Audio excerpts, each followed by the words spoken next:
Good morning. Welcome back to Bookeemonsters. My name is PK. Today is Monday, March 4th, and on Mondays we look at the cozy mysteries that are being set into the wild this week over the next few days. And in general, on Mondays we look at cozy mysteries. On Tuesdays we look at mysteries and thrillers. On Wednesdays we look at romance. Thursdays we look at fantasy and science fiction. And on Fridays, it's kind of a free-form day where we see what else catches our attention, but mostly it's because there's so many cozies, we look at more cozies. Hope you had a good weekend. Kim says, good morning. Good morning, Kim. And Mary says, good morning, PK and everyone. Happy Monday. Good morning to you. Hope you had a good weekend. Read good books, rested, and ready to go back at it. Let's jump in. I think we were here.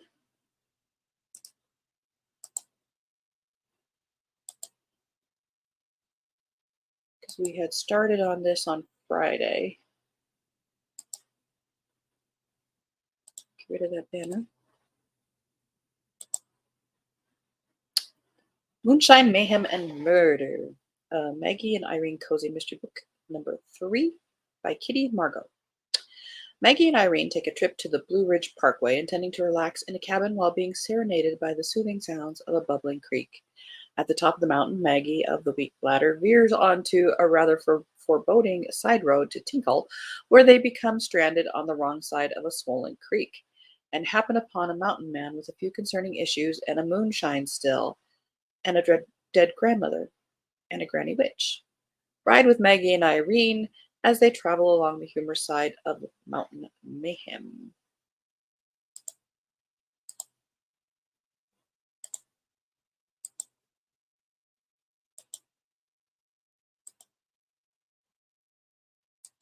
Perky is very ambitious for Monday.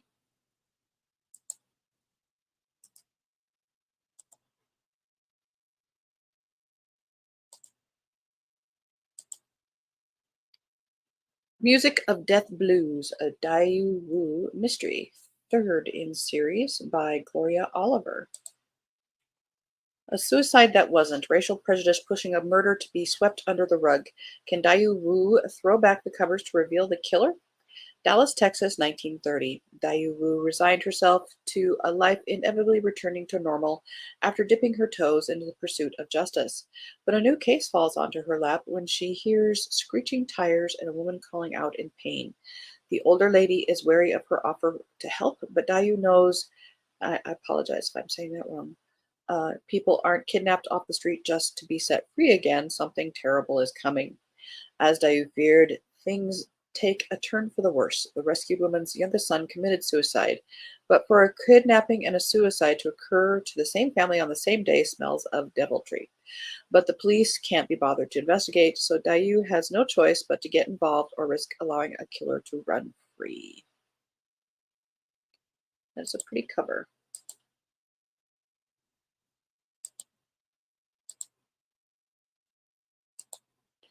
Kim said, not perky. Couldn't sleep last night. We'll sleep after Bible study this morning, hopefully.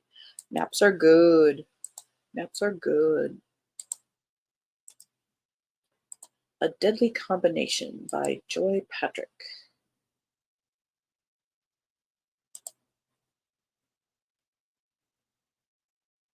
Part of Magnolia Manor Mysteries, 6 books, so I imagine this is book number 6. Ah, the 70s, disco, Star Wars, and a heist that baffled the police every decade since.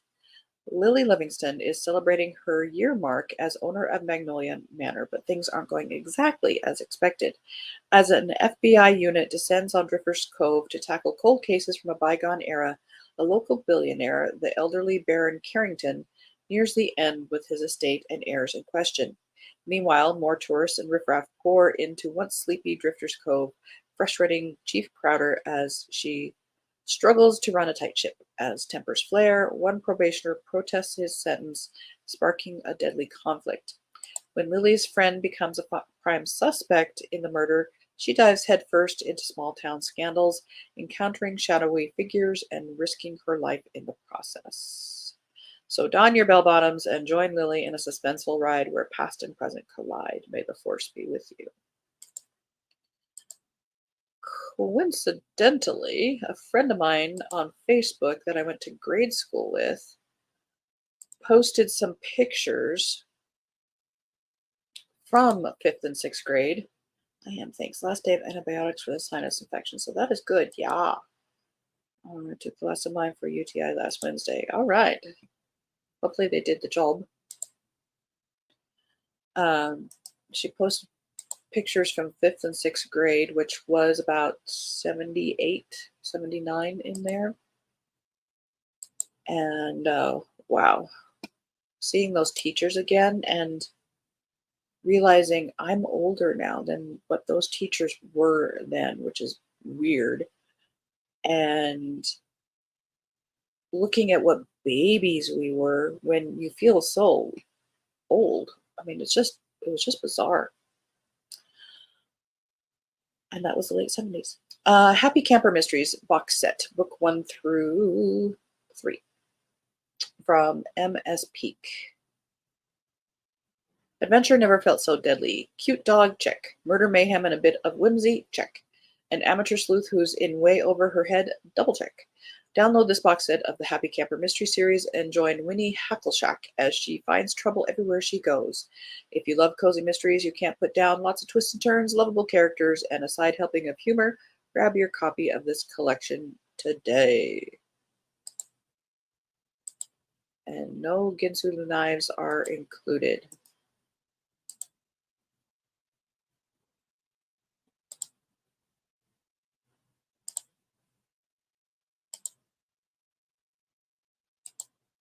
I have my own mystery to solve today. Heard a big thump on the roof last night. Tracking down the source of that sound this morning. Hope all is well. Hopefully it's just nature.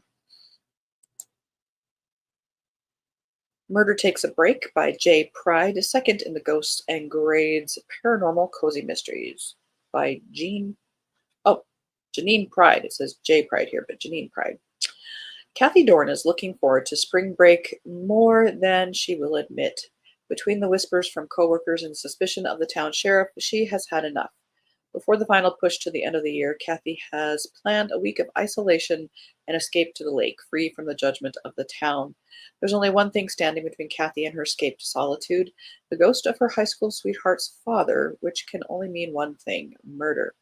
As more suspects emerge, Kathy is forced to confront her former flame about his father's demise and the lingering emotions from their past.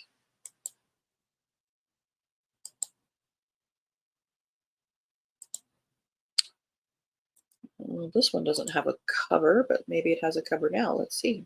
Yes, it does.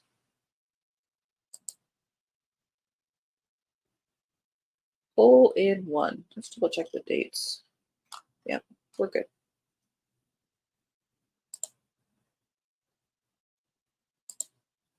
This is by Deanie Ray, fifth in the Piper Harris Mysteries. 4 months into their new lives in the Witness Protection Program, Piper and her gran, former members of an illicit motorcycle gang, start to make peace with the fact that this is it. Well, in their own whip out your weapons at every opportunity kind of way.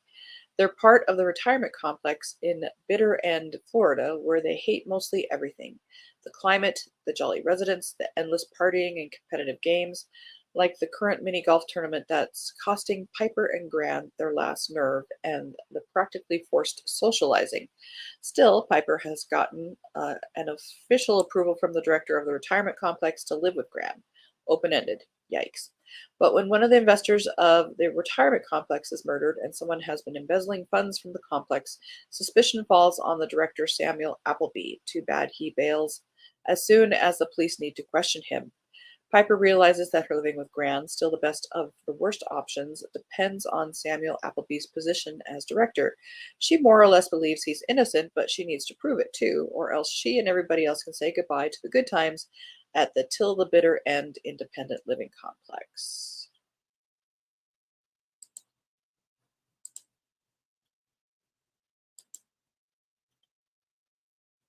This Way to Murder This way. Walk this way.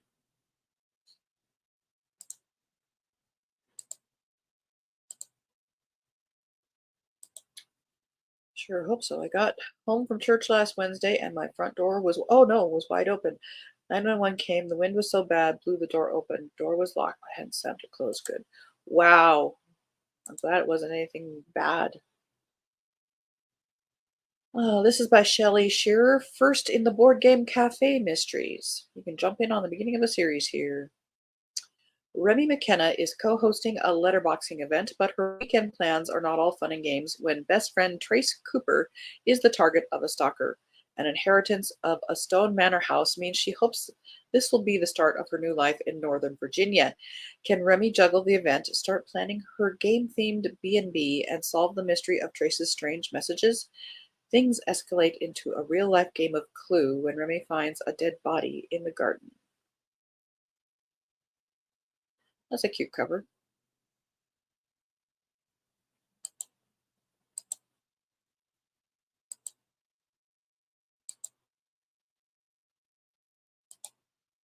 Police, not 911, but you know what I mean. Yeah. Phew, Kim, that is scary. Glad it turned out okay. Yeah, no kidding. Woo! Makes your heart. Death at Williamsburg.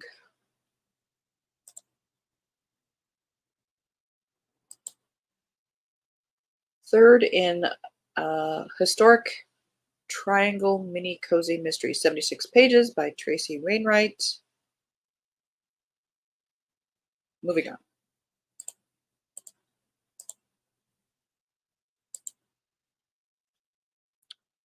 Relics, Rumors, and Robbery.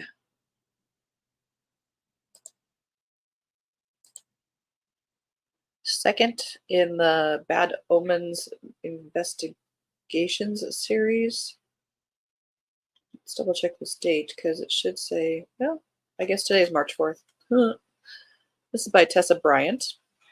Pretty cover. Before everything fell apart, Ruby Foster had been enjoying a completely normal day. Then again, normal was relative in Tempest, Texas. As a supernatural safe haven where paranormal beings lived together in the open, normal meant expecting the unexpected, but she didn't think anyone could have imagined a rogue lunch hour robbery at the local diner. Attacking a room full of supernaturals should have been a death sentence, but somehow the thieves managed to incapacitate them all and steal more than just the money in the till. They got away with wallets, watches, and even jewels. More importantly, though, they took the priceless relic that the heir to the Moonlight Pact wore as a symbol of his power and authority right off his finger.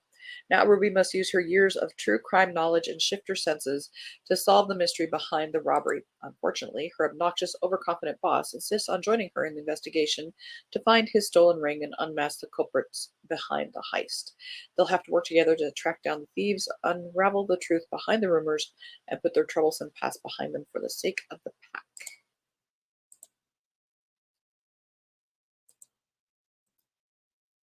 Okay. Oh, I think I've heard of this series when I was looking for pink on the cover for a scavenger hunt. The Pink Ribbon and a Haunted Mansion by Vela Day, 21st in the Witch's Cove Mysteries. Greetings from Witch's Cove, Florida. Hi, I'm Glinda Harrison, not your average sleuth. As the co-owner of the Pink Iguana Sleuths and a practicing witch, my methods are unconventional. One of my partners in crime solving is more unique than most. Iggy is my talking pink iguana. I'm out. Who offers his insights that are often rather snarky. Together with my husband Jackson, we're an unbeatable team. Our next case is about to lead us into the heart of a mystery that intertwines the living with the spirits of the past. Nora, a distant relative from California, inherits a hauntingly beautiful mansion from her late uncle Seth, a journalist whose life ended in mystery. With a history of strange occurrences and whispers of ghosts, the house in Witch's Cove is as enigmatic. Drinking game.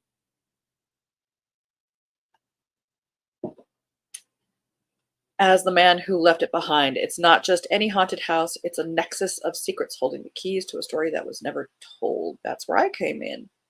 to help get rid of these ghosts, but never did I expect to find creaking floors and chilly halls that were filled with echoes of the past, conversations, secrets, and cries for justice. Wish me luck.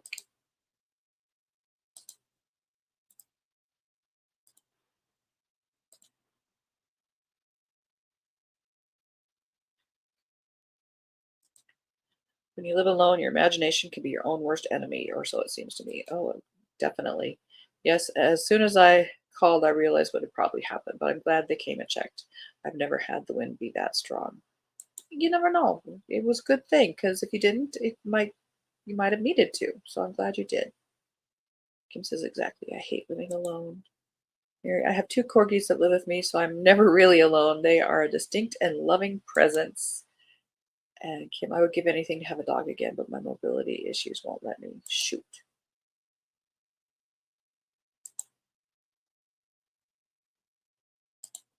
I suppose cats would be the same kind of situation. I'm not a cat person, never had one, but I don't know. Murder at the Island Hotel by Helena Dixon. 15th in the Miss Underhay Mysteries. Spring 1936. As the boat draws into the harbor of Bird Island, Kitty is absolutely delighted to see the stunning hotel for the first time. She and her friend Alice have been asked to join the distinguished guests before the hotel officially opens its doors, but they have barely unpacked when the owner is found dead in his own study. Sir Norman's death looks like suicide, but Kitty isn't convinced. She cannot find a note, and he is left-handed but was shot on the right side of his head. Kitty tries to reach the police, but a violent storm engulfs the island and the power goes out. Kitty and Alice need to move quickly before anyone else finds death on their dinner menu. With several old friends amongst their suspects, Kitty decides the investigation should stay secret. But it's not until Kitty uncovers Sir Norman's financial difficulties that she's on the killer's trail. Can Kitty and Alice catch the culprit in time for tea, or will they become the next guests on the murderer's list?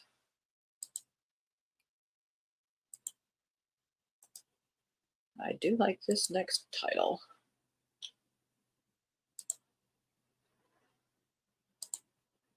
Murder and the Scent of Nutmeg by L.B. Hathaway, 16th in the Posey Parker Mysteries. What if everything you hold dear is torn apart by one fateful meeting?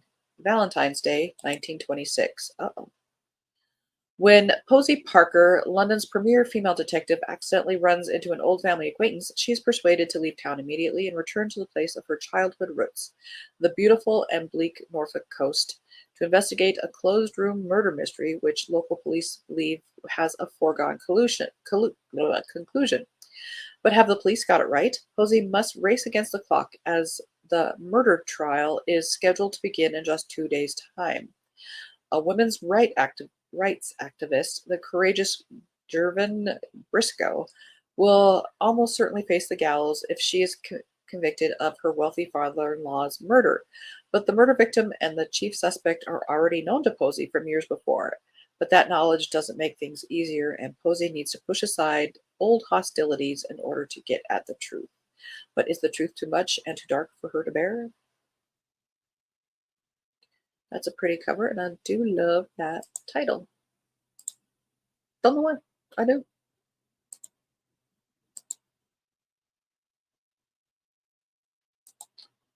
Mary said, sorry to hear that, Kim. Hopefully that will change. And then indulge in a four-legged or two. Yeah. Thought about a cat. The Scent of Nutmeg. What an unusual and sense-tingling title. Absolutely. I think that's what it gets to me. I don't. Well, nutmeg.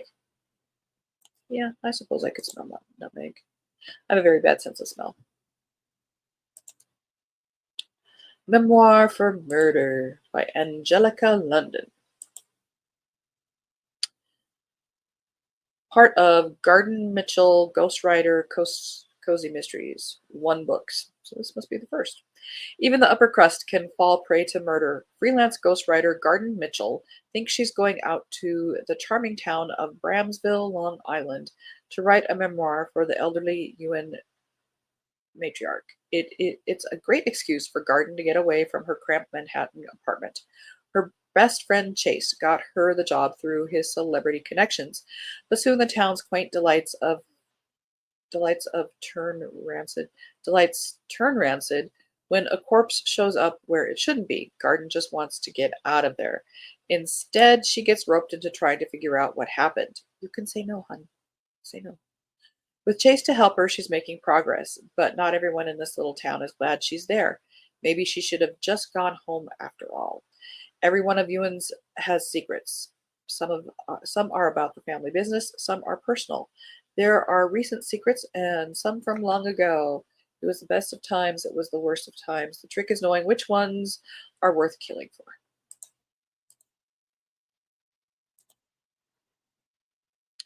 Jennifer Ashley has a new one. That is a gorgeous cover.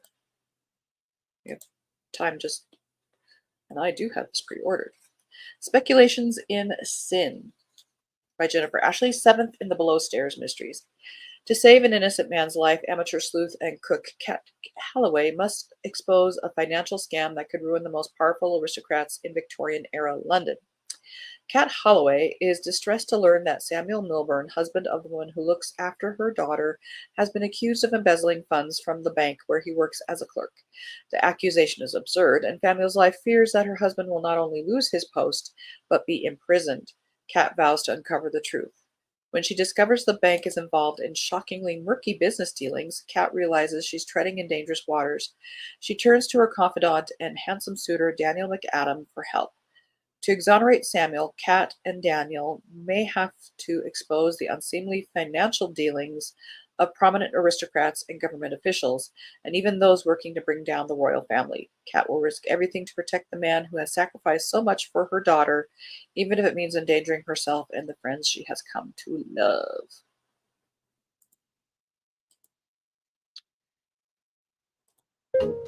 Ooh, and that is for today. And we have a commercial. So let's jump back here for a minute.